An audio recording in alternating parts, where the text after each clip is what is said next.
আবারও উত্তেজনা বৃদ্ধি পেয়েছে পাকিস্তানের রাজনৈতিক অঙ্গনে। ইমরান খানকে ঘিরে দেশটির রাজনৈতিক টানাপোড়েন এক নতুন মাত্রায় পৌঁছেছে। শাসক দল পিএমএলএন এবং বিরোধী দল পিটিআই এর মধ্যে ক্রমাগত বাড়ছে তীব্র বিতর্ক। তাহলে কি ইমরান খানের রাজনীতি শেষ হওয়ার পথে?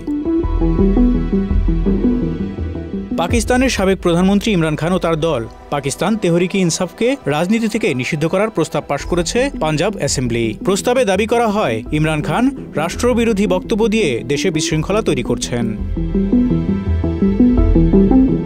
প্রস্তাবে আরও বলা হয়, শত্রু রাষ্ট্রের হাতিয়ার হয়ে কাজ করার কারণে ওই রাজনৈতিক দল এবং এর প্রতিষ্ঠাতার উপর নিষেধাজ্ঞা আরোপ করা উচিত। অন্যদিকে সেনাবাহিনীর পক্ষে বলা হয়, সেনাবাহিনীর মতো প্রতিষ্ঠান প্রতিটি ক্ষেত্রে পাকিস্তানকে রক্ষা করেছে এবং ভারতের মতো 5 গুণ বড় শত্রুকে সফলভাবে মোকাবেলা করেছে। তারা দেশের অখণ্ডতা ও স্থিতিশীলতার জন্য অপরিহার্য।